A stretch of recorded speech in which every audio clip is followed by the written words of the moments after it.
Frente al Consejo de la Corona, con el incienso fúnebre todavía pegado en los muros, el forense real Darío Alcázar levantó el sudario de un omega hallado en los jardines del palacio y se quedó sin aire. En la mano rígida del cadáver brillaba el anillo negro que él mismo había puesto, 5 años atrás, en el dedo del único hombre al que llamó esposo en secreto. Pero Tomás Luján no podía estar muerto sobre esa mesa, porque Tomás ya había sido declarado muerto una vez. Y si alguien había desenterrado su anillo para ponérselo a otro cuerpo, entonces no estaban enterrando a un desconocido. Estaban reabriendo una boda prohibida, una traición no resuelta, y un crimen que el reino llevaba 5 años escondiendo debajo de la cal. Guión completo. Parte 1. El salón de los muertos. Sin nombre. La primera vez que Darío Alcázar creyó que el mundo podía romperse sin hacer ruido, tenía 28 años y sostenía una costilla humana todavía tibia. La segunda fue 5 años después, frente a todo el consejo, cuando levantó un sudario blanco y vio en la mano del muerto el anillo que juró no quitarse nunca. El salón de mortajas del Palacio de Valdemar estaba construido para imponer silencio. No era una sala grande, pero sí solemne. Piedra negra en el piso, techos altos, lámparas de aceite suspendidas con cadenas de hierro y 3 vitrales opacos que dejaban pasar una luz gris, siempre triste, aún en verano. Ahí se recibían los cuerpos de los nobles, los enviados y los muertos cuya aparición podía volverse un problema político. A las 7:12 de la mañana, había 9 personas dentro del salón. 2 guardias con alabarda, una notaria con guantes de lino, el diácono del palacio, 2 asistentes forenses, el canciller Octavio Ferrer, el comandante de guardia interior, y Darío siempre llegaba impecable a ver a los muertos. No por vanidad, por respeto. Cabello oscuro peinado hacia atrás, mandil de cuero limpio, guantes recién puestos, bata larga color grafito, y esa expresión suya, que la gente confundía con frialdad, cuando en realidad era la forma más práctica de no desbordarse en un oficio donde uno veía demasiadas despedidas mal contadas. ¿Quién autorizó mover el cuerpo antes de mi llegada?, preguntó. Apenas cruzó el umbral. Nadie contestó al principio. Octavio Ferrer sonrió. Tenía la sonrisa perfecta de los hombres que nunca levantaban la voz porque siempre había otro dispuesto a hacerlo por ellos. Doctor Alcázar, dijo, con amabilidad falsa. Su reputación es extraordinaria. Pero el reino no puede detenerse media mañana por sus rituales. Darío dejó sobre la mesa de instrumental su estuche de metal. No son rituales. Son procedimientos. Y si uno de ustedes contamina la evidencia otra vez, le juro por lo que más quiera que lo saco de mi sala con mis propias manos. La notaria bajó la vista para no mostrar que la frase le había gustado más de lo debido. Ferrer conservó la sonrisa. El cuerpo fue hallado al amanecer en el jardín de cenizas de la Reina Madre, junto al estanque viejo, sin documentación, sin sello, sin insignias. Pero llevaba esto. El comandante hizo una seña. Un guardia avanzó con una bandeja de plata. Encima había tierra húmeda, una medalla de cobre partida, un pedazo de hilo funerario y un anillo de hierro oscuro. Darío no lo tomó enseguida. Lo vio, y el mundo hizo una pausa tan brutal que por un momento dejó de oír las respiraciones de la gente en el salón. Hierro meteórico, borde discreto, una línea mínima de obsidiana incrustada, y una muesca apenas visible en el costado izquierdo. No uno parecido. Ese. Darío alzó la vista. Lento. Todos afuera.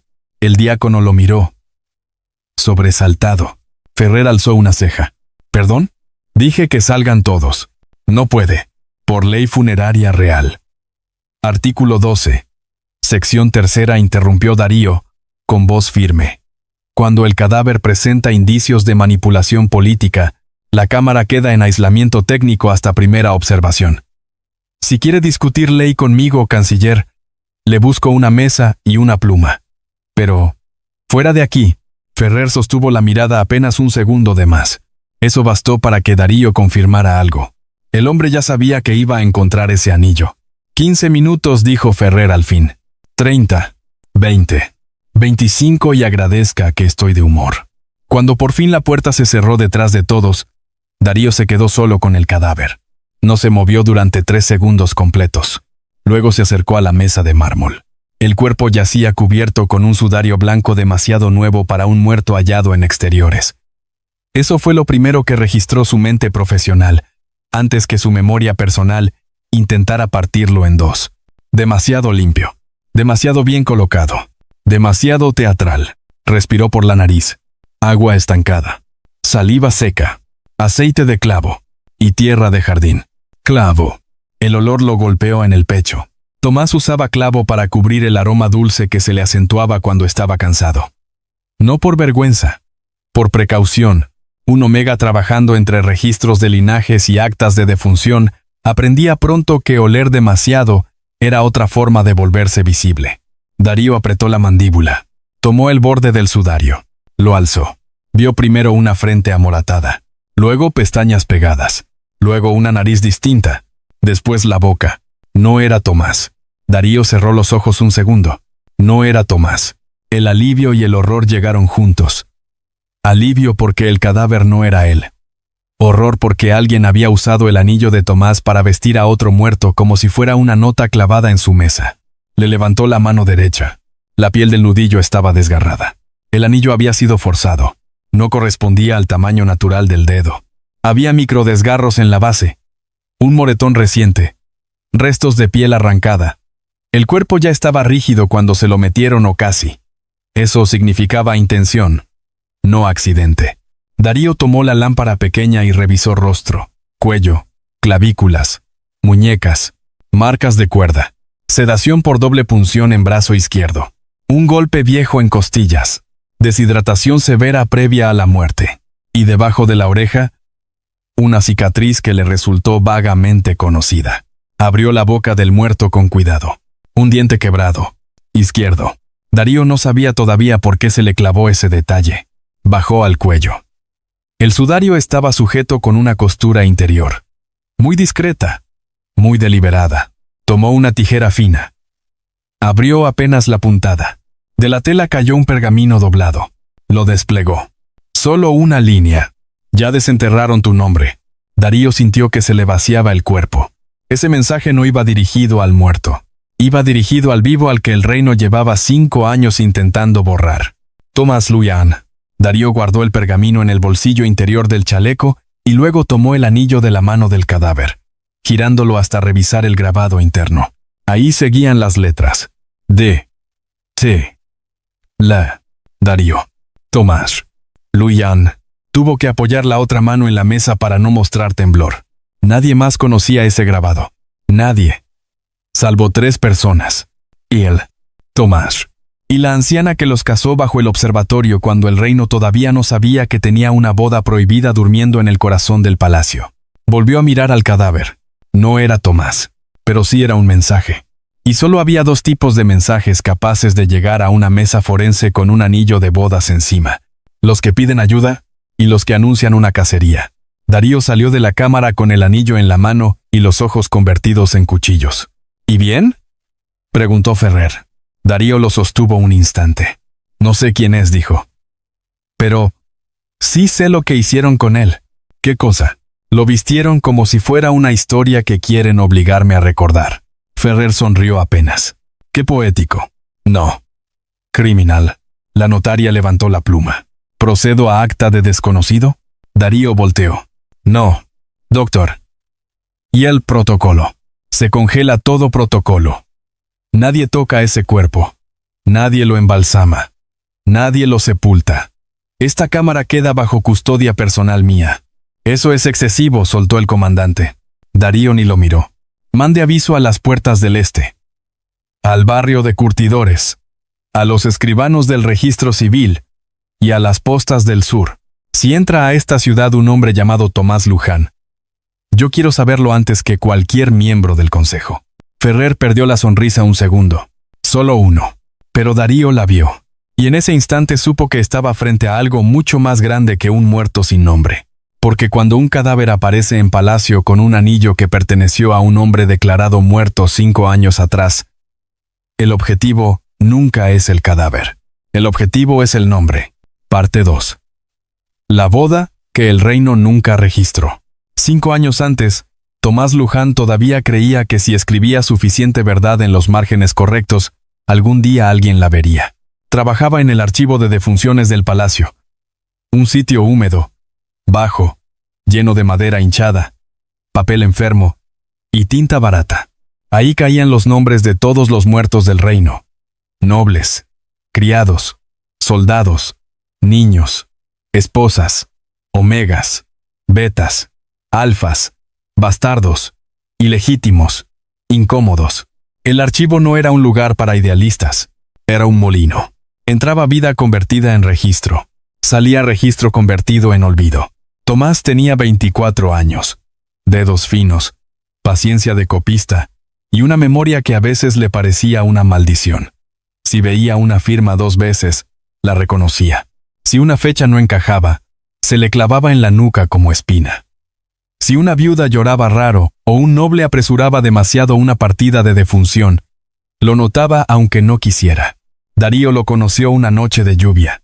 Bajó al archivo con una observación forense para corregir un acta y encontró a un omega joven copiando nombres con una lámpara de aceite junto al codo. «Está mal asentado», dijo Darío. Tomás ni siquiera levantó la vista al principio.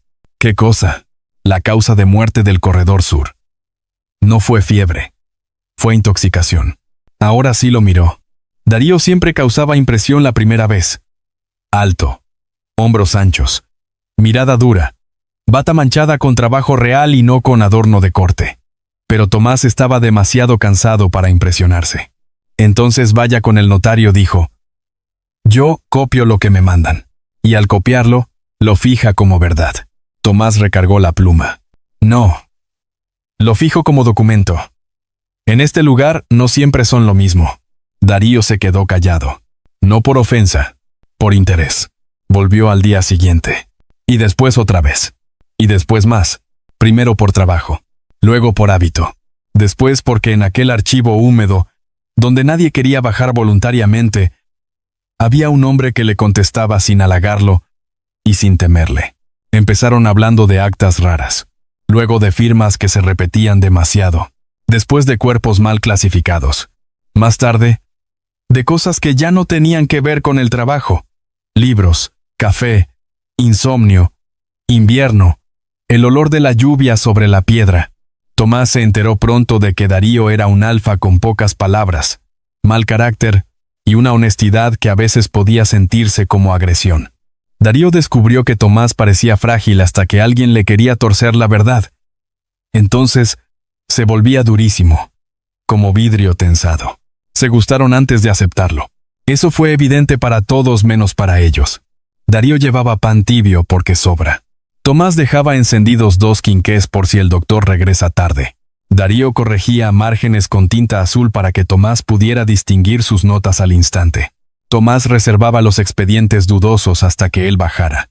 Una madrugada, mientras revisaban un lote de defunciones de la frontera norte, Tomás soltó. ¿Nunca duermes? Darío no apartó la vista del documento. Sí, mentiroso. Duermo mal. No es lo mismo. Tomás sonrió apenas. Eso sí te lo creo. Darío levantó por fin la vista. Tomás tenía la manga remangada, una mancha de tinta en el pulgar y esa expresión suya de estar agotado y aún así seguir adelante porque no sabía hacer otra cosa.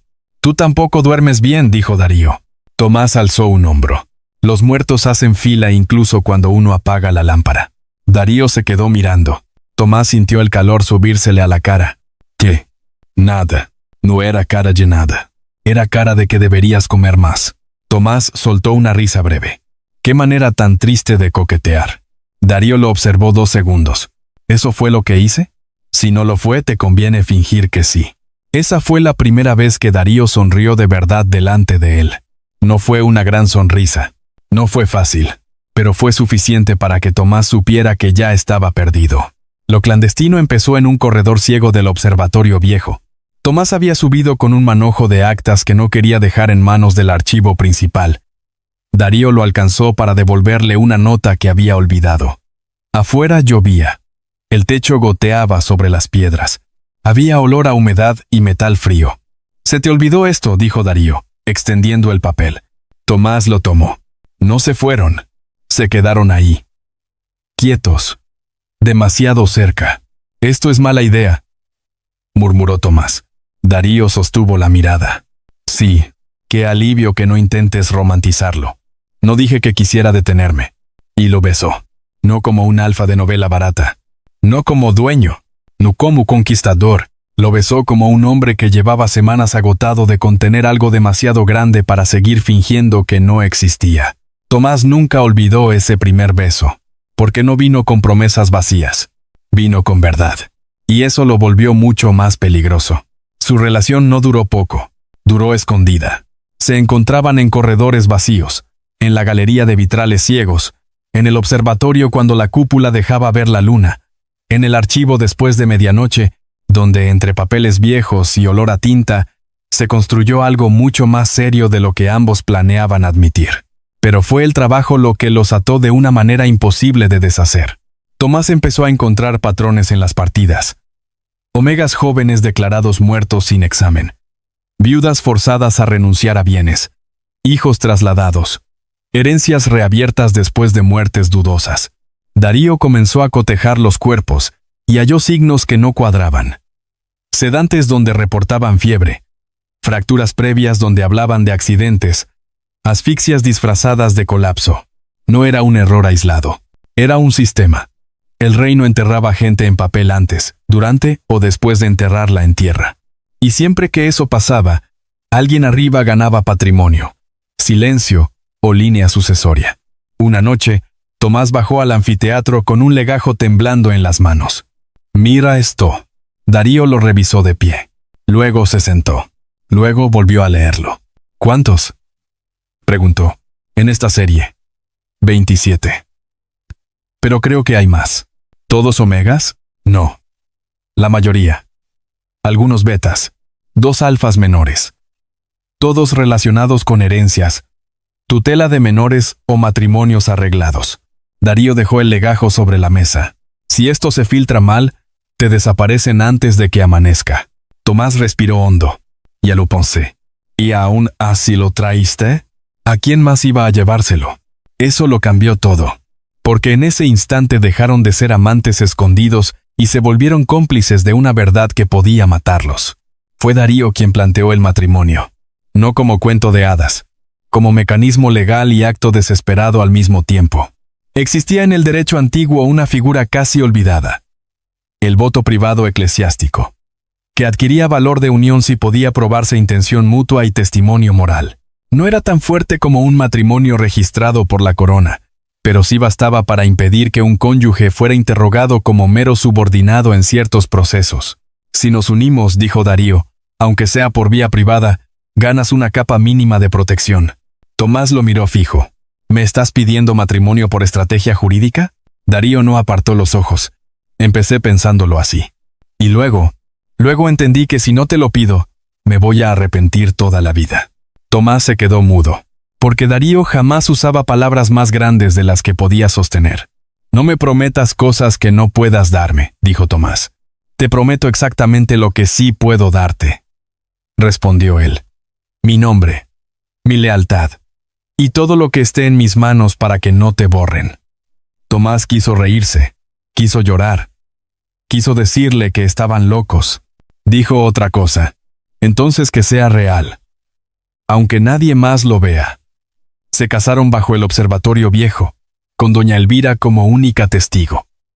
Ella los unió con una lámpara, 2 anillos, y la claridad de una mujer a la que ya nadie engañaba. No les voy a recitar media Biblia, gruñó la anciana. Así que digan la verdad, o mejor, ni se paren aquí. Darío tomó la mano de Tomás. Prometo no usar nunca tu miedo en tu contra. Prometo buscarte si te pierdes y decir tu nombre, aunque el reino intente arrancártelo. Tomás tembló. Prometo no dejar que te conviertan en la versión que otros escriban de ti. Y si un día nos entierran vivos en papel, prometo volver. Intercambiaron anillos. Uno para Darío, uno para Tomás. Negros, sencillos, firmes. Y después se besaron mientras la luna entraba quebrada por la cúpula rota. Iban a registrar el voto discretamente al amanecer. Nunca llegaron, porque esa misma noche ardió el archivo de defunciones. Tomás estaba dentro cuando comenzó el fuego. Vio humo en la escalera. Escuchó botas. Quiso sacar un legajo oculto con los nombres falsificados. Una tabla cayó. Alguien lo golpeó por detrás. Recuerda manos, calor. El olor del lacre derritiéndose. Un hombre gritando, «¡Que no salga nadie de ahí!». Y entonces, a través del humo, vio a Darío entrar al archivo con hombres del consejo. No oyó explicación. No vio resistencia. No vio el contesto. Solo vio a Darío con ellos. Eso le bastó para creer que todo había sido una trampa. Ismael, un muchacho del cuarto del lacre, lo sacó por una canaleta vieja. Le dio ropa, una llave, una dirección en la costa y una sola orden. Si sigues vivo, desaparece. Tomás desapareció. Darío lo buscó, pero lo hizo tarde, mal y sin hallarlo. El consejo cerró el expediente. Tomás quedó primero como desaparecido, luego como presunto cómplice, después como fallecido no certificado. Y la boda nunca fue registrada. Solo quedaron 2 anillos separados por 5 años, una testigo vieja y una historia que el reino decidió tratar como si jamás hubiera ocurrido. Hasta la mañana en que uno de esos anillos apareció en el dedo equivocado. Parte 3. El hombre, que volvió con nombre prestado en el convento costero de Santa Brígida del Mar. Lo conocían como Lázaro Vides. Era un nombre prestado, práctico, sin historia. Bajo ese nombre, Tomás pasó 5 años copiando manuscritos, curando pergaminos, ayudando a las monjas con inventarios y aprendiendo a caminar por el mundo como alguien que ya no esperaba que lo reconocieran. No fue una vida feliz, fue una vida sobreviviente. Se despertaba temprano, trabajaba, callaba, y a veces, por las noches, abría una caja de madera donde guardaba 3 cosas. Un pliego chamuscado con 7 nombres marcados en tinta gris, un pedazo del sello del archivo de defunciones y un listón negro del voto secreto. No tenía el anillo. Siempre creyó que lo perdió en la fuga. Hermana Alba, la superiora, supo desde la primera semana que Lázaro era mentira. «No me digas quién eres y pone en riesgo tu pellejo», le dijo una tarde mientras le vendaba la costilla rota.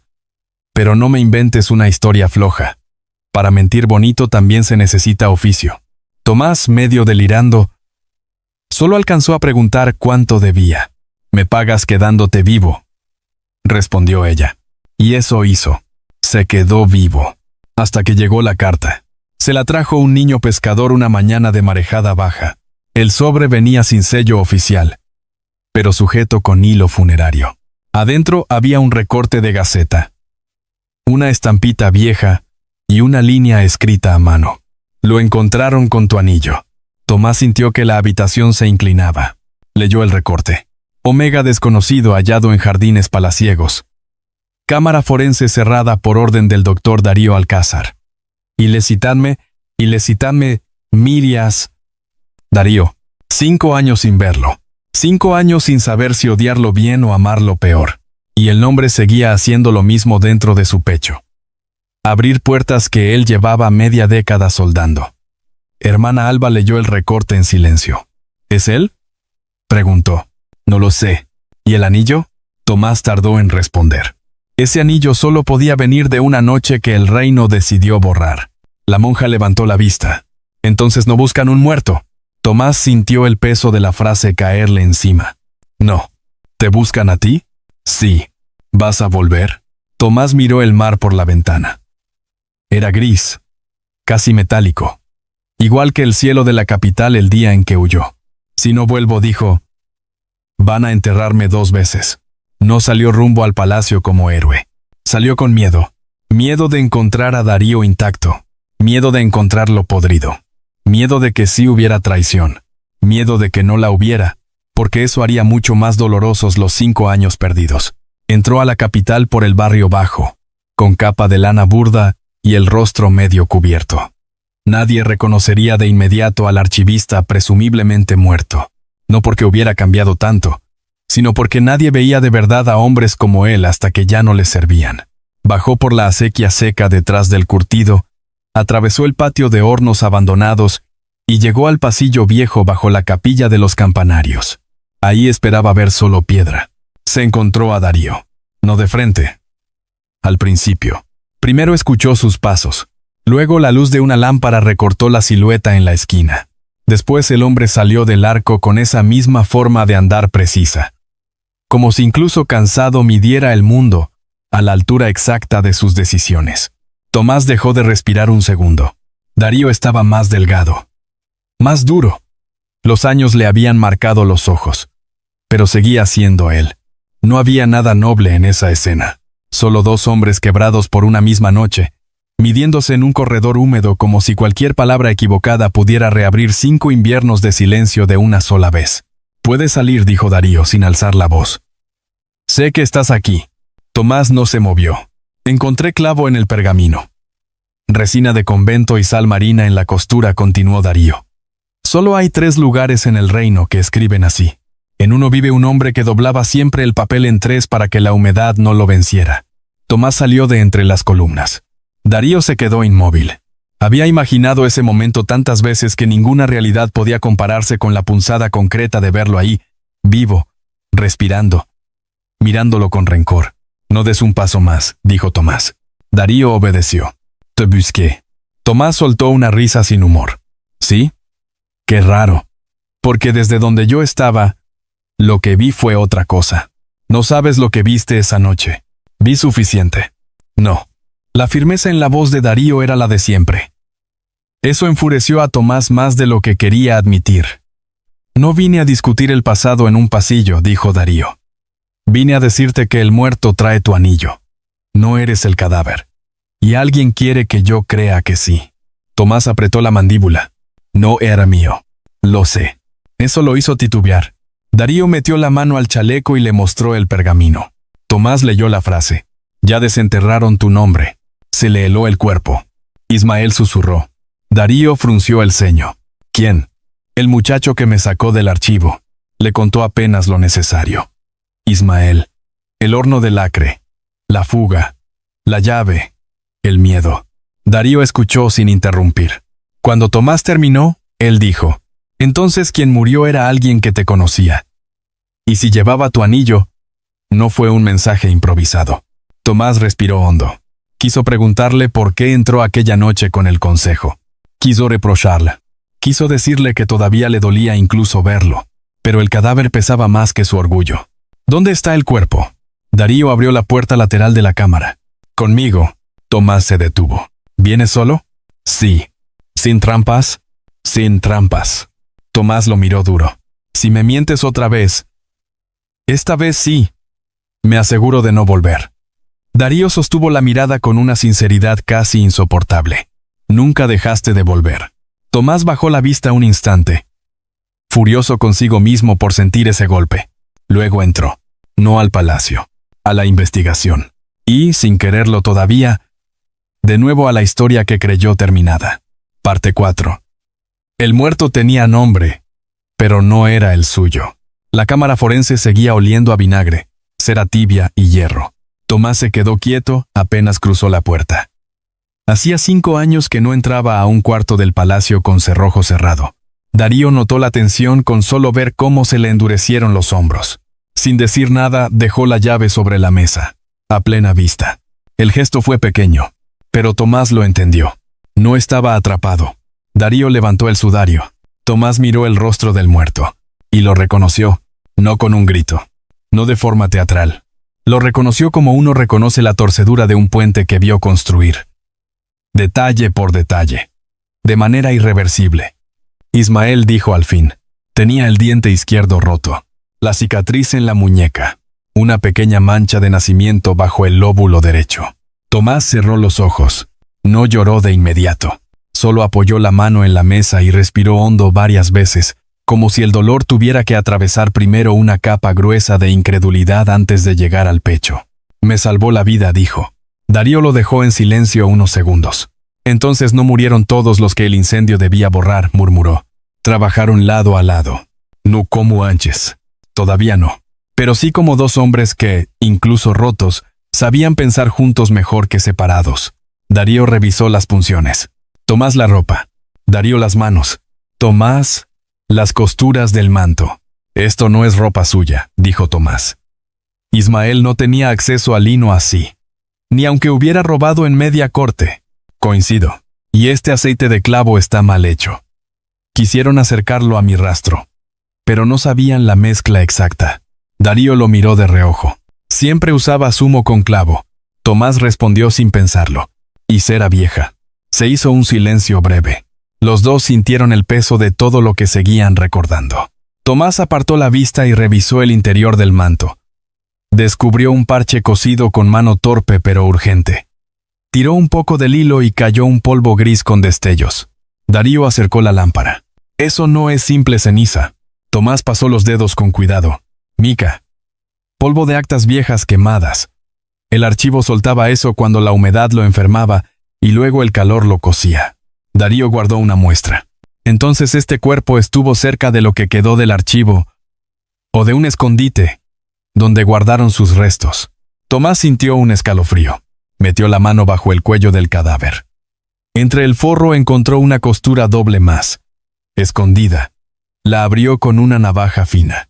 De adentro salió una placa delgada de latón. No tenía nombre. Tenía número. 47. Ome. Reasí. Tomás sintió que la garganta se le cerraba. No susurró. ¿Qué significa? Reasignado, dijo Tomás, con voz rota. Así marcaban algunos expedientes dudosos. No muertos. No vivos. Solo reasignados. Como si fueran muebles. Como si la persona pudiera moverse de historia en historia según le conviniera al reino. Darío se quedó helado. ¿Y el 47? Tomás tardó un momento. Si la serie seguía creciendo... Ismael no era el primero. Darío alzó la vista hacia la pared de piedra, como si pudiera ver a través de ella el archivo completo del horror. Tomás observó el anillo otra vez. ¿Lo conservaste? Preguntó de pronto. Darío entendió la pregunta real. No si conservó el metal. Si conservó lo que ese metal significaba. Abrió un cajón y sacó un paño. Dentro estaba el otro anillo. El suyo. Tomás lo vio y por un segundo el mundo volvió a tener la forma de una noche con luna rota sobre el observatorio. Nunca me lo quité hasta que empecé a hacer autopsias reales, dijo Darío. Después, lo guardé aquí. Pero nunca desapareció de mi mesa. Tomás sintió rabia y ternura al mismo tiempo. La mezcla más injusta del mundo. Eso no te absuelve. No vine a pedir absolución. Entonces dime la verdad. Darío apoyó las palmas en la mesa de mármol. Entré con el consejo al archivo porque me llamaron para reconocer un cuerpo. Cuando vi las notas grises en el piso, supe que iban por ti. Intenté bajar al sótano. Ferrer bloqueó la escalera.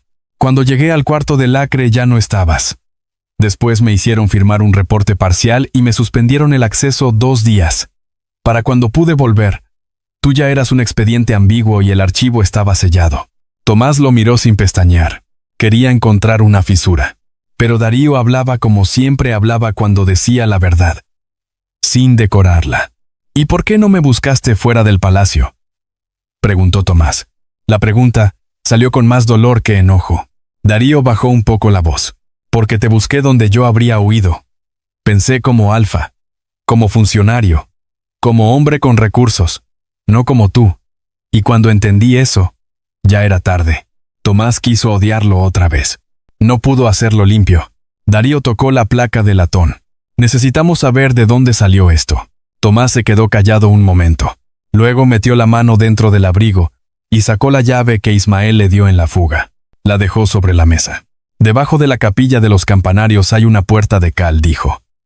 Ismael me dijo que ahí escondían lo que no querían ver. Darío tomó la llave. Pasaba ya sin nada. Y, sin embargo, tuvo la gravedad de una confesión. Vamos esta noche. Tomás asintió. Antes de cubrir el cuerpo otra vez, se inclinó junto a Ismael. Perdóname, murmuró. Llegué tarde. Darío lo oyó. No dijo nada. Pero en ese instante, al ver a Tomás despedirse del muchacho que lo salvó y terminó muerto con su anillo, entendió que aquello ya no era solo una investigación forense. Era una guerra por los nombres. Y en un reino donde el poder se sostenía tanto en tumbas como en papeles, recuperar un nombre podía ser mucho más peligroso que vengar una vida.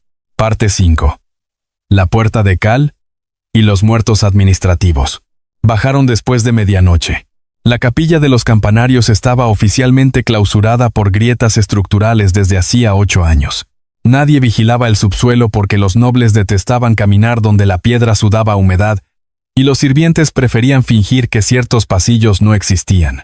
La puerta de cal estaba escondida detrás de un altar roto, bajo 3 capas de pintura y devoción rancia. La llave giró con dificultad. Cuando la madera cedió, salió una bocanada de aire encerrado que olía a yeso, moho y papel muerto. No encontraron una cripta. Encontraron un archivo, uno clandestino, estrecho, largo, con repisas de hierro hasta el techo, cajas de madera, legajos amarrados y placas metálicas alineadas por número. No había nombres a la vista, solo códigos. Darío levantó una lámpara. Dios. Tomás no pudo contestar. Se acercó a la primera estantería. Tocó un legajo. Leyó la etiqueta. Sí, sí, sí, leyó. Sí, sí, leyó. Sí, leyó. Leyó. Leyó la etiqueta. Reasí. 0. 4. Omega. Defunción administrativa. Abrió. Adentro había un expediente completo. Partida de nacimiento. Certificado de matrimonio. Declaración de muerte. Renuncia de bienes firmada a nombre del viudo. Y una nota lateral con tinta roja. Traslado exitoso. Nuevo uso doméstico. Sin contacto con línea anterior. Tomás se llevó una mano a la boca. Los convirtieron en papel primero, y luego en mercancía. Siguieron abriendo cajas. Algunas contenían órdenes de traslado. Otras, tutelas de menores reasignados. Otras, renuncias forzadas. En varias aparecían omegas dados por muertos que luego eran enviados como servidumbre, asistencia materna o custodia reservada a casas nobles, conventos cerrados o residencias de verano. Darío encontró la serie numérica. Aquí está el 47. Sacó el expediente. No decía Ismael. Decía, Omega desconocido.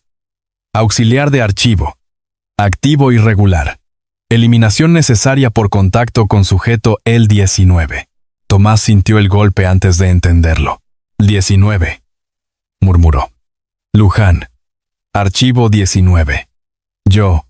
Darío revisó la hoja siguiente. Aquí dice que el sujeto el 19 conserva memoria de registros anulables y vínculo ilícito con funcionario alfa. Mierda. Tomás tomó otra hoja. Si no se recupera al sujeto, reasignar identidad post-mortem para cierre definitivo. Levantó la vista. Pálido.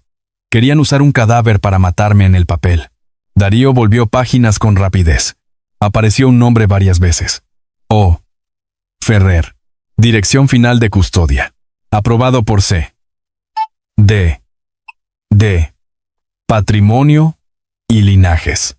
Octavio Ferrer. No solo sabía, firmaba. Pero la peor parte no estaba ahí. Estaba en una caja más pequeña, al fondo, con sello eclesiástico. Dentro encontraron testimonios. No copias. Original. Cartas de omegas declarados muertos que rogaban ver a sus hijos. Confesiones de criadas que admitían haber presenciado cambios de identidad.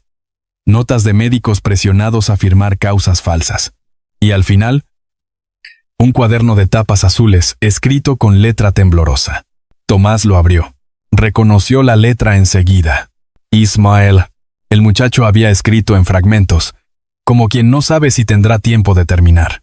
No era un diario elegante. Era prueba. No sé si el doctor Alcázar sigue vivo o libre. No sé si Tomás Luján vive. Vi al canciller bajar 2 veces a la puerta de cal. Vi cajas con nombres que luego desaparecieron del archivo principal. Si me pasa algo es por esto. Otra entrada. Conservé el anillo porque era lo único que quedó en el piso donde lo saqué. Pensé que si un día encontraba a alguno de los dos, iba a demostrar que no estaba loco. Otra más. Me siguieron desde el mercado. Ya saben que abrí la caja 41. Si me atrapan, voy a intentar dejar el anillo en un cuerpo para que el doctor entienda que desenterraron al Omega muerto en papel. Tomás sintió que las piernas le temblaban. Ismael había guardado el anillo 5 años. No por robo. Como prueba. Darío oyó más rápido.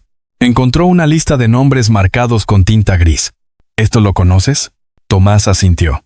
Es una extensión de mi legajo quemado. Los nombres que yo había separado antes del incendio. Ismael siguió la pista. Aquí hay 47 casos. No. Tomás señaló una línea al final. 48. Darío leyó el último número. 48. Luján. Cierre pendiente. Luján. Luján. El silencio se volvió insoportable. Tomás se quedó viendo esa línea como si fuera el espejo exacto de una tumba vacía. No estaba muerto, pero para el sistema sí. Solo faltaba el cuerpo. Y para eso usaron a Ismael. Tenemos que sacar todo esto, dijo Darío. Tomás negó de inmediato. No todo. Si vaciamos el archivo, sabrán que encontramos el escondite. Hay que copiar lo esencial y dejar algo. Darío lo miró con una sombra de admiración vieja. Sigues pensando como archivista.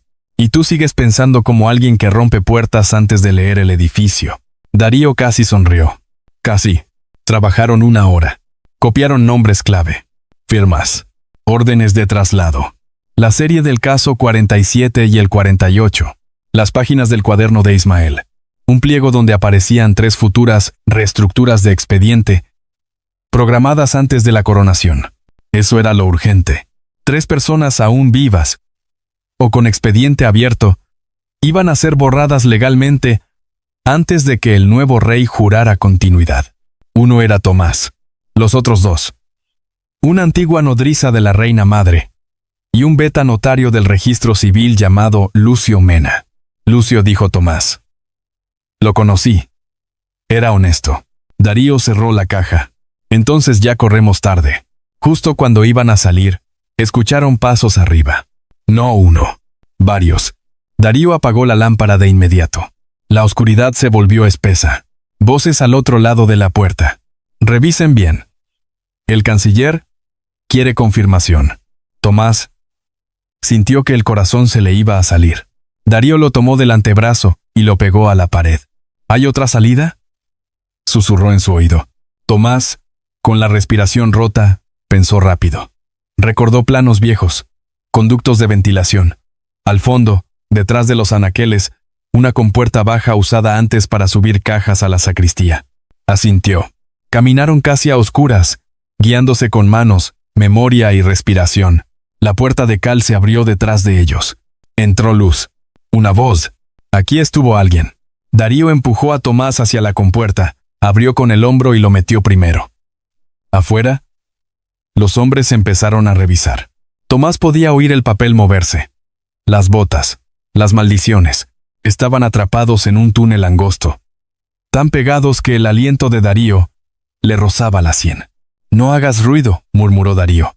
Tomás no sabía si quería empujarlo o quedarse así toda la noche solo para no volver a sentir ese vacío insoportable de los 5 años sin su cercanía. Eligió sobrevivir. Se arrastraron por el conducto hasta salir a una bodega de campanas rotas. Ahí, por fin, pudieron respirar. Abajo, en el archivo clandestino, los hombres seguían registrando. Nos encontraron el escondite, dijo Tomás. Sí. ¿Y ahora? Darío lo miró. El rostro medio cortado por la luz azul de la luna, entrando por una grieta alta. Ahora dejamos de investigar como si pudiéramos hacerlo en silencio. Tomás apretó los papeles bajo la capa. ¿Quieres guerra pública? Darío sostuvo la mirada. No. Quiero autopsia pública. Registro público. Consejo abierto. Y que el nombre de Ismael no se vuelva otra cifra. Tomás tragó saliva. No respondió. Porque en el fondo sabía que, después de esa noche, ya no había regreso posible al escondite. Parte 6. El hombre que nunca debió volver a tocarlo. Subieron al observatorio viejo porque no tenían otro lugar donde hablar sin ser vistos. Ese sitio llevaba años deshabitado.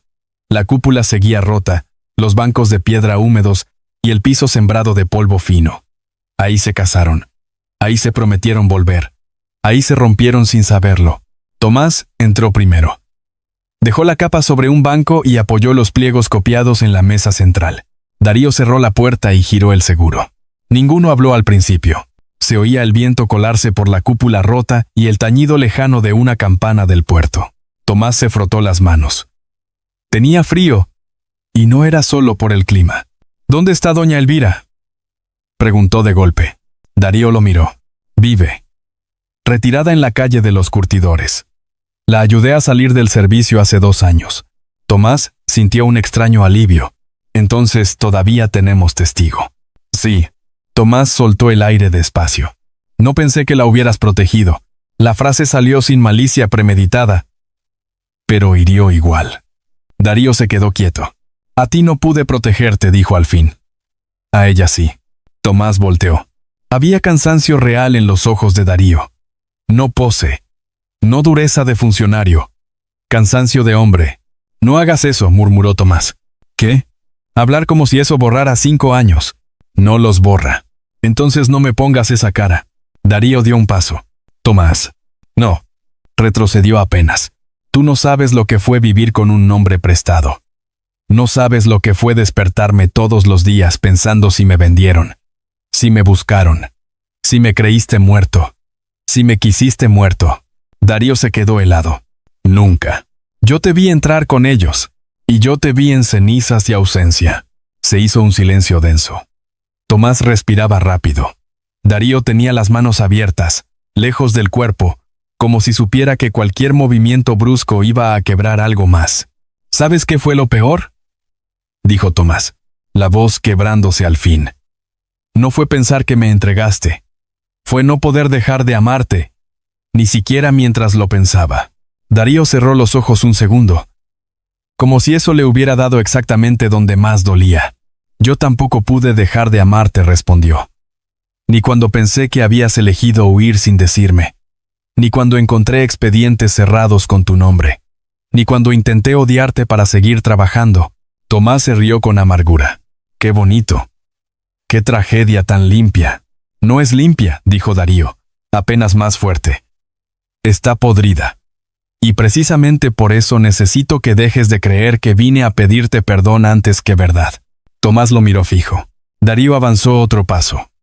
Lento. Voy a destruir a Ferrer. Voy a abrir el archivo. Voy a sacar el nombre de Ismael del 47 y el tuyo del 48.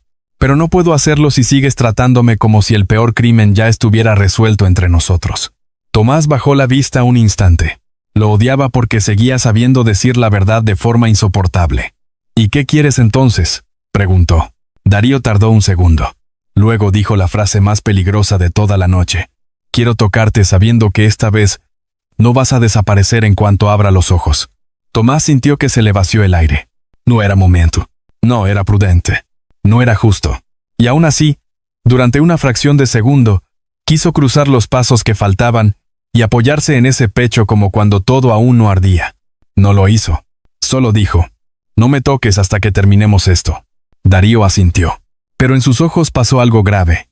Silencioso. Está bien. No era rechazo. Era pacto. ¿Y los pactos? Entre ellos, siempre pesaban más que los besos. Se sentaron a planear. Necesitaban 3 cosas. Proteger el cuerpo de Ismael antes de que lo corrigieran o desaparecieran. Encontrar a Lucio Mena y a la nodriza viva marcados para cierre.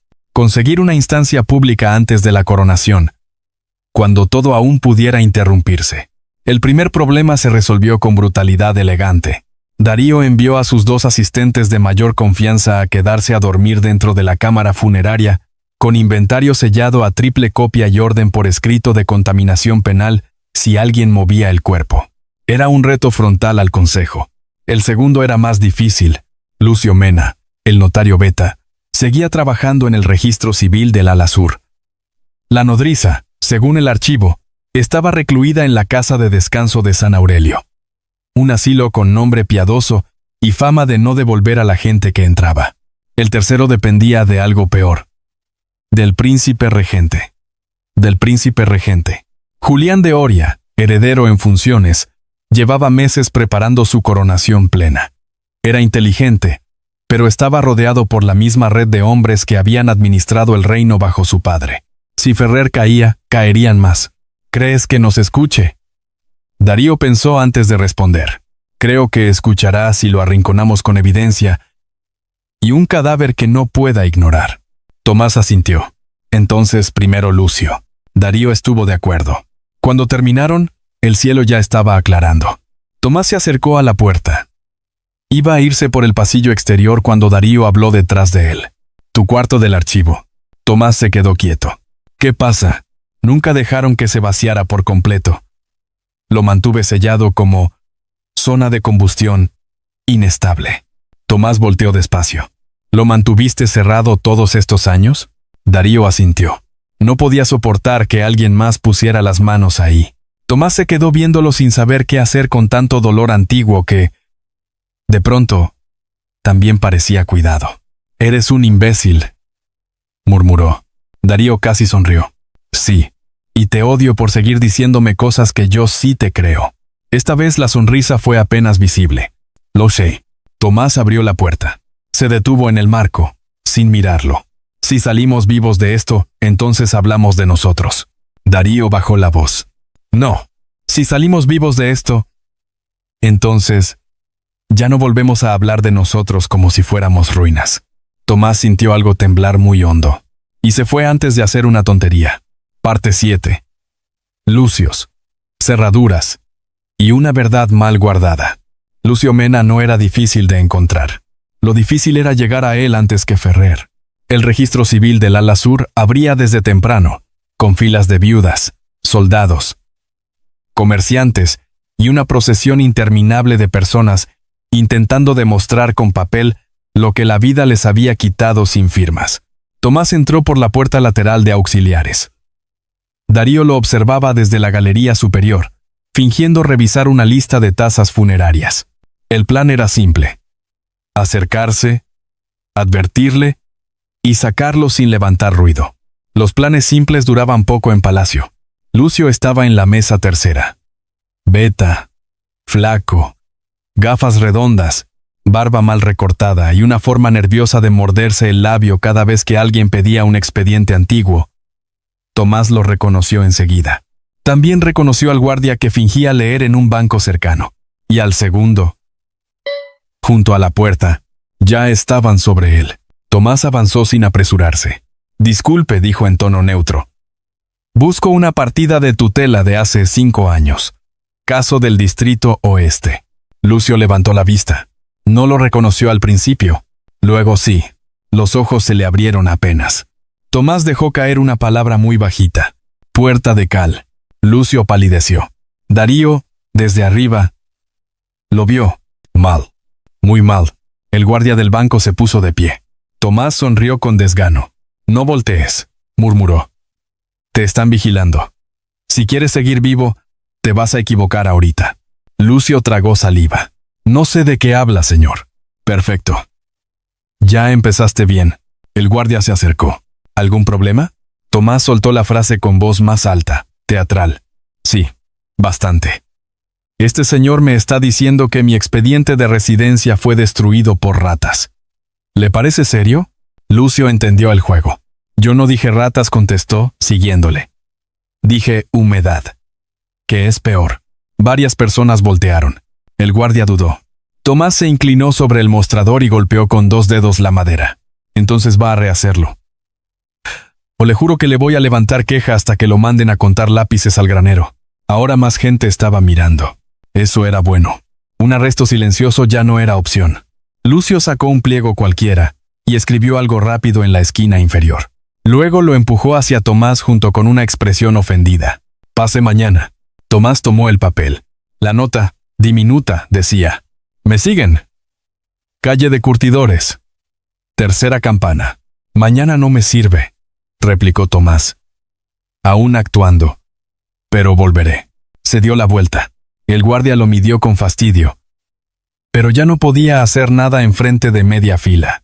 Darío lo alcanzó afuera. ¿Funcionó? Tomás le mostró la nota. Por ahora. Lucio apareció en Curtidores al anochecer, con la cara de un hombre que ya había aceptado no dormir más tranquilo nunca. Entró a la casa de doña Elvira por la puerta trasera.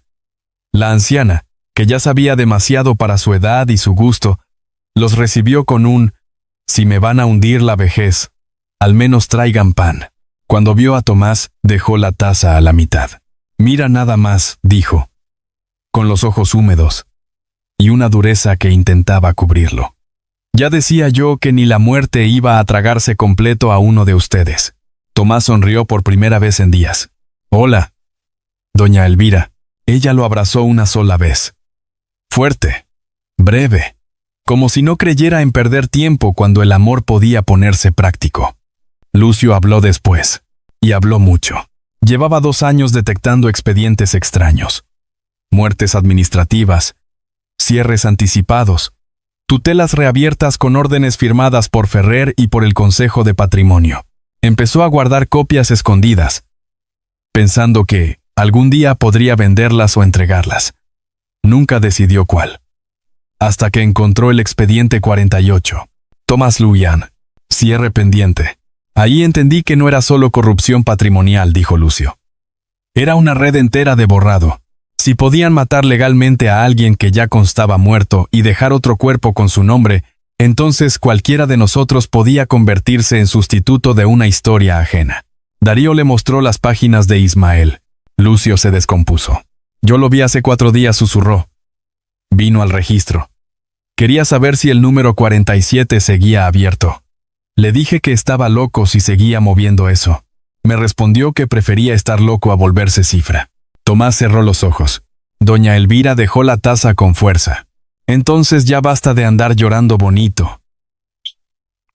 ¿Qué quieren hacer? Darío respondió sin adornos. Audiencia pública antes de la coronación. Lucio soltó una carcajada nerviosa. ¿Con Ferrer controlando medio consejo? Sí, están dementes. Probablemente, dijo Tomás. Pero, tú vas a ayudarnos. Lucio lo miró largo. ¿Por qué habría de hacerlo? Tomás lo sostuvo con calma. Porque ya leíste tu propio expediente. Ya sabes que te pensaban cerrar en 9 días. Si te quedas quieto, no te salvas. Solo les facilitas el trabajo. Lucio se pasó una mano por la cara. Qué asco me da cuando la gente tiene razón. Doña Elvira soltó un bufido. Bienvenido a la edad adulta, hijo. Pasaron la noche organizando la evidencia. Autopsia de Ismael. Expedientes reasignados. Cuaderno original. Copias certificadas por Lucio. Testimonio de doña Elvira sobre el voto privado. Muestra de ceniza del archivo. Identificación personal de Tomás. También necesitaban un golpe emocional irreversible. Algo que obligara al regente a no esconderse detrás del protocolo. Eso lo resolvió el propio Darío. Voy a pedir exhumación técnica del jardín de cenizas, dijo. Todos lo miraron. ¿Para qué? Si Ismael fue depositado ahí con ese manto, hubo traslado. El barro del jardín debe coincidir con la rueda o con la ropa del encargado. Si Ferrer tocó esto, vamos a encontrar al hombre que le movió el cuerpo. Lucio negó con asombro. No sé si eres brillante o suicida. Las dos, murmuró Tomás, antes de pensar la frase. Doña Elvira los vio a ambos y resopló. ¡Ay! ¡Qué hueva me dan! Se siguen viendo, como si todavía se debieran la vida. Nadie respondió, porque era cierto. Parte 8. La casa donde guardaban a los que ya no existían. La nodriza apareció en la casa de descanso de San Aurelio. El nombre era un insulto. No era una casa de descanso, era un depósito, ubicada a las afueras de la capital, entre huertos secos y un muro de piedra despintado. San Aurelio recibía mujeres nerviosas, viudos alterados, omegas sin familia y servidumbre quebrantada. Entraban con un papel, rara vez salían con nombre. Darío y Tomás llegaron al amanecer disfrazados de inspección sanitaria real.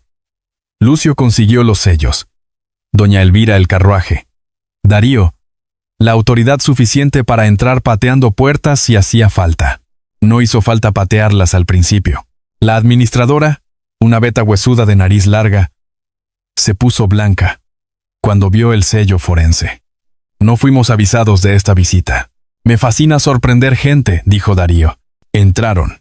A Tomás se le revolvió el estómago apenas cruzó el patio interior. Había olor a sopa rancia, lejía barata, encierro y feromonas cansadas. En los corredores, varias personas omegas en su mayoría, algunos betas ancianos los miraban con esa mezcla de apatía y miedo, de quien ya aprendió que toda autoridad viene a llevarse algo. Buscaban a Amelia Rojas, antigua nodriza de la reina madre, expediente marcado para cierre. La encontraron en una habitación pequeña junto al ala este. Estaba muy delgada, pero lúcida. Tenía el cabello completamente blanco y una espalda arqueada por los años. Cuando vio a Darío entrar con Tomás detrás, lo primero que hizo fue mirar alrededor para comprobar si había guardias. «Cierren bien», dijo. Antes incluso de preguntar quiénes eran. Tomás cerró. Amelia lo miró 2 segundos y palideció. «Tú no puedes estar aquí». «Sí puedo», respondió él. «Lo que no puedo es seguir muerto si usted todavía respira». Eso bastó. La anciana empezó a llorar sin hacer ruido. Les contó todo lo que sabía. No lo suficiente para entender cada pieza del mecanismo, pero sí para confirmar su forma. Durante años, el Consejo de Patrimonio y Linajes había usado un sistema doble. Cuando una persona resultaba inconveniente para herencias, alianzas o escándalos de sangre, la declaraban inestable, enferma, perdida o muerta. Luego reasignaban sus bienes, a veces sus hijos y, en no pocos casos, su propia persona a casas cerradas o servidumbre invisible. «Yo vi traer a 3 omegas jóvenes con velos de entierro», dijo Amelia. No estaban muertos, estaban sedados. Les cambiaron nombre. Uno era cantante, otro acababa de parir. El tercero gritó tanto que le rompieron la boca. Tomás cerró los puños. ¿Y Ferrer? Amelia lo miró con cansancio. Ferrer no empezó esto. Nomás lo perfeccionó. Aprendió que si controlaba los registros y a los médicos, podía borrar sin mancharse las manos. Darío preguntó por Tomás. La anciana tardó en contestar. «Tuve en mis manos la orden de cierre de Luján», dijo al fin. Decía, «captura preferente, cuerpo no indispensable». Cuando vi eso entendí que no querían matarlo primero, querían vaciarlo del reino. Tomás sintió que el pecho se le cerraba. Darío dio un paso hacia adelante. ¿Quién más firmó? Amelia lo miró fijo. El padre confesor del rey anterior. El canciller. Y un hombre que no les va a gustar. Dígalo. El tutor del príncipe regente. El silencio cayó pesado. Eso cambiaba todo. Porque ya no estaban hablando solo de corrupción heredada. Habían tocado la estructura que acompañó la formación del futuro rey. Amelia les dio, además, la última pieza que les faltaba. Un recibo antiguo, oculto detrás del bastidor de una imagen religiosa. Correspondía al ingreso de material administrativo sellado desde el archivo de defunciones a la casa de San Aurelio la misma semana del incendio. Entre los objetos listados aparecía uno. Caja metálica. Pertenencias varias. Caso 19. Tomás sintió que se le iba el aire. ¿Qué había en la caja?, preguntó. Amelia negó despacio. Nunca la abrieron aquí. Ferrer se la llevó 2 días después. Darío miró a Tomás. El han